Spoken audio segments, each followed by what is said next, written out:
Meus bons amigos, frequento aqui semanalmente a nossa exposição da série Claves Notariais Registrais.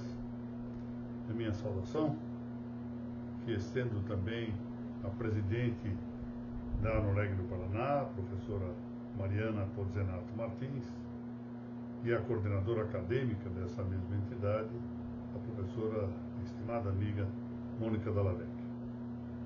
Agradeço aos confrades e confreiras da Academia Paranaense de Direito Notarial Registral o apoio que concedem a esses nossos encontros, semana após semana, nestas nossas claves notariais e registrais.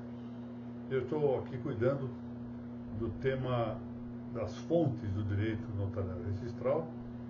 Já estamos na 29ª parte desse tema, que promete ser muito largo, porque a matéria é vasta. E embora aqui nós façamos uma aproximação dentro do tempo disponível para esses nossos encontros, de 15 a 20 minutos por sessão.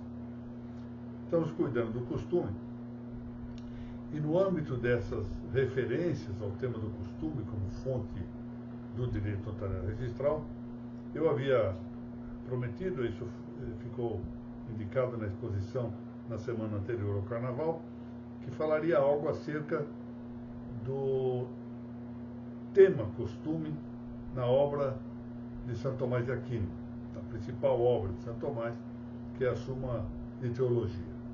É verdade, bem se diga, que a Suma de Teologia, aqui no Brasil conhecida mais com o nome de Suma Teológica, aliás, é também a expressão que domina mais frequentemente os escritos em língua castelhana, também em francês, se fala na Somme Théologique, mais do que Somme de Teologia, mas a verdade é que a tradução mais fiel ao latim seria Summa de Teologia, e não Summa Teológica. Bom, como quer que seja, Santo Tomás tem uma importância fundamental, não só por manifesto no pensamento genuinamente cristão, possível dizer que seja o maior pensador do cristianismo em todos os tempos, mas tem importância também até para aqueles que não aderem à fé cristã. Ele é reconhecidamente um pensador de altíssimo nível, de grande profundidade, e até mesmo, como eu disse, adversários do pensamento cristão reconhecem essa magnitude da obra e do pensamento de Santo Tomás de Aquino. Um pensador do século XIII, né? Bom, o que aqui se quer fazer é recortar dois pequenos temas referentes ao costume, versados na Suma Teológica. O primeiro tema é o da possível mudança das leis diante da estabilidade ordinária dos costumes. São Tomás se pergunta se a lei pode ser mudada e, por outro lado, avança no tema da conveniência ou não da mudança das leis. E o segundo tema que nós trataremos ao final aqui da exposição é o do submetimento dos costumes à instância moral. Agora, acrescentemos, dos costumes e da lei à instância moral. Bom, a matéria vem tratada aqui na Suma, eu trouxe uma edição da Suma Teológica aqui. Na primeira parte, ou primeira subparte da segunda parte da referida Suma, na sua questão 97. Vamos ver aqui um pouquinho, só uma referência para aqueles que eventualmente não tenham tido acesso ainda à Suma Teológica, ou Suma de Teologia. A Suma possui 3 divisões. Primeira divisão, ela é dividida em partes, primeira, segunda e terceira. E depois dessa terceira parte tem um anexo, podemos dizer assim, um suplemento, como se chama, que foi escrito por Frei Reginaldo de Piperno após a morte, em 1274, de Santo Tomás de Aquino. Então, a Suma ficou inconclusa, e pela pena de Santo Tomás, e quem a concluiu foi seu secretário, Frei Reginaldo de Piperno, escrevendo o suplemento, com base em anotações em outras obras de Santo Tomás. A segunda parte, não, primeira, segunda, terceira. A segunda parte possui uma divisão, portanto existem subpartes da segunda parte, ou se quisermos, grandes capítulos, 2 grandes capítulos. Uma é a chamada prima secunde, e a segunda parte da segunda parte chamada de secunda secunde. Nós vamos tratar aqui da prima secunde. A estrutura das partes pode assim resumir-se, ou seja, as partes são divididas em questões e as questões são divididas em artigos. Então nós temos partes, questões, artigos, e os artigos, por sua vez, se articulam desse modo. Há uma indicação do tema, em seguida Santo Tomás abre com uma expressão conhecida, videtur quod, parece que, faz uma sugestão de resposta, elenca algumas objeções à tese que ele vai sustentar, segue com o que se chama sede contra, ou seja, ele quase sempre invoca uma autoridade que mostra o desacerto das objeções que estão sendo arroladas. Em seguida vai para o corpo do artigo, onde ele resolve com maior profundidade o tema suscitado, e depois, na sequência, responde às objeções, aquelas objeções que ele fundamentou. Então, precisa tomar uma certa cautela quando se cita a Suma Teológica, para que não se tome como doutrina de São Tomás aquilo que na obra dele é uma objeção, ou seja, ele levanta hipóteses contra a própria tese que vai sustentar. Então, esse é o cuidado que se deve tomar. Eu mesmo me lembro aqui, eu fui consultado certa vez por um doutorando, que às vésperas do seu doutoramento, ele tinha uma passagem na sua tese de doutoramento a respeito de Santo Tomás. E estava em dúvida, realmente estava em dúvida sincera sobre o assunto, foi consultar. Mas estava um pouco constrangido de fazer a consulta direta, então faz uma afirmação no seguinte sentido: olha, Santo Anselmo, o seu argumento a respeito da existência de Deus é acolhido por Santo Tomás. Eu falei, não é acolhido. Ao contrário, Santo Tomás refuta esse argumento. Ele disse, mas está aqui, ó. E aí mostra o trecho em que Santo Tomás fala da doutrina de Santo Anselmo. E nesse trecho selecionado parecia realmente admiti-la. Mas por que parecia admiti-la? Porque era justamente uma objeção hipotética para a tese que ele iria sustentar em contrário. Então, é preciso tomar cuidado para não retirar uma lição que não corresponde ao pensamento adotado pelo autor, mas sim algo que ele projeta para depois responder em sentido adverso. É como aquele que diz, e tem razão, quando diz isso, olha, na Bíblia está escrito que Deus não existe. E está mesmo, mas em qual contexto? Diz o nécio em seu coração, Deus não existe. É preciso muita cautela com esse tipo de citação. E a Suma em especial, porque é uma obra muito vasta. Em certo sentido, embora a linguagem de Santo Tomás seja muito clara, é uma obra complexa, há questões próprias da inteligência dele, que é difícil de entender-se às vezes, dada a profundidade com que ele trata os temas, então é preciso se cuidar disso. Muito bem. Na primeira questão que vamos examinar, é do artigo 1º, do artigo 97, da questão 97. E lá, Santo Tomás indaga se a lei pode modificar-se de alguma maneira. Essa é a pergunta que ele faz logo no início do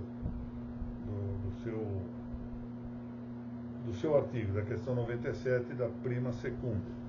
E vai adiante dizer, com apoio na doutrina de Santo Agostinho, que agora ele cita Santo Agostinho no sede contra, para mostrar que as objeções que ele havia elencado estavam equivocadas. Ele vai citar Santo Agostinho, dizendo o seguinte: São palavras, portanto, de Santo Agostinho. A lei temporal, ainda que seja justa, pode justamente sofrer modificações no curso do tempo. Então pode haver modificações da lei. Essa é a afirmação que ele traz com base em Santo Agostinho. E então, prossegue respondendo à objeção, ele dirá, a objeção, resposta segunda, que a lei não pode ser completamente imutável. Por quê? Diz ele, nenhuma das coisas sujeitas à mutação pode ser totalmente imutável. Ou seja, se as coisas estão sujeitas à modificação, elas não podem ser absolutamente imutáveis, exatamente dada essa sugestão. Bom, na sequência, ele então trata agora estamos falando do artigo 2º da mesma questão 97, ele vai então perguntar se a lei humana há de ser modificada sempre que se apresente um bem melhor. Isso aqui está no Videtur Quod. Diz ele o seguinte, parece que a lei humana deva ser modificada sempre que se apresente um bem melhor. Isso é o que parece que. Aí ele elenca as objeções e vai então mencionar no sede contra a resposta que ele posteriormente vai sustentar melhor. Então ele diz no sede contra, fundando-se nas decretais. As decretais eram um documento jurídico canônico, publicado em 1234 pelo Papa Gregório IX, que parece que foi um documento que teve a colaboração efetiva de Santo Raimundo de Penhaforte, a quem eu fiz referência na exposição anterior, porque ele é chamado patrono dos notários. Ele é patrono de vários ofícios jurídicos, várias profissões jurídicas, mas em particular é patrono dos notários. E essas decretais de Gregório IX tem um texto que diz o seguinte, aspas, é um absurdo e uma afronta detestável permitir-se quebrar as tradições que de antigo recebemos de nossos antepassados. Ou seja, é um absurdo e uma afronta detestável quebrar as tradições que recebemos, ou seja, o legado que já recebemos, o patrimônio que recebemos dos nossos antepassados. Daí que, então, tem que haver uma certa cautela nas mudanças da lei. Mas São Tomás faz uma observação. As leis, diz ele, isso aqui está no ad terceiro. Não. No ad primeiro. As regras, portanto, no ad primo, na solução ou resposta à objeção primeira. As regras da arte recebem toda a sua eficácia unicamente da razão. E por isso, sempre que se apresente um bem melhor, deve modificar-se a regra seguida até então. Mas, diz ele, as leis recebem sua máxima eficácia do costume, como ensina Aristóteles. E por isso não devem ser modificadas com facilidade. Olha, interessante. Lição já calcada no realismo de Aristóteles. As leis recebem sua máxima eficácia do costume. E por isso não devem ser modificadas com facilidade. Mas eu queria aqui, para terminar essa breve exposição, ler-lhes 2 trechos do artigo 3º da mesma questão 97. Um dos textos é a resposta à primeira objeção e o segundo a resposta à segunda objeção. A lei natural e a lei divina, diz Santo Tomás, procedem da vontade de Deus e não podem modificar-se com o costume, que provém da vontade do homem. Atenção para isso, ou seja, a lei natural e a lei divina procedem de Deus, mas os costumes do homem não podem modificar essas leis. Por isso, nenhum costume contrário à lei divina ou à lei natural pode ter força de lei. O costume que contraria a lei divina ou contraria a lei natural não pode ter força de lei. E ele conclui dizendo com Santo Isidoro, o costume deve ceder diante da autoridade, e a lei e a razão devem triunfar sobre os maus costumes. Os seus costumes não estão, portanto, à margem da instância moral. Mas ele prossegue na segunda objeção, na resposta à segunda objeção. As leis humanas são defectíveis em algumas coisas. Logo, é possível, algumas vezes, agir contra a lei. Ou seja, no caso de que a lei falhe, que a lei seja deficiente. E tal ato, sem embargo, não será mal, quando tais casos, por variar as condições dos homens, são muito frequentes, o costume manifesta que aquela lei já não é útil. O costume manifesta, nesse caso, o mesmo que uma promulgação da lei contrária. Olha que interessante o pensamento dele. Ou seja, em um caso tal, que a lei falhe muitíssimo, que a lei seja muito deficiente, e que se vá formando um costume contrário à lei, isso não é por si só um mal. E o costume aqui contra a lege manifestaria uma promulgação da lei contrária, da lei que revogaria aquela que já não tem sentido em existir. Se ainda subsiste, prossegue ele, a mesma razão que fazia útil a primeira lei, não é o costume que prevalece sobre a lei. Esta lei tem então mais força que o costume, ou seja, quando a lei possui boas razões para seguir existindo, é ela que deve permanecer e não o costume. Ou seja, a razão é que ditará a prevalência de uma coisa ou de outra. Excetuam-se aquelas leis que não estão em harmonia com as tradições da pátria, porque essa harmonia é uma das condições da lei. Com efeito muito difícil desenraizar o costume de todo um povo. Interessante isso.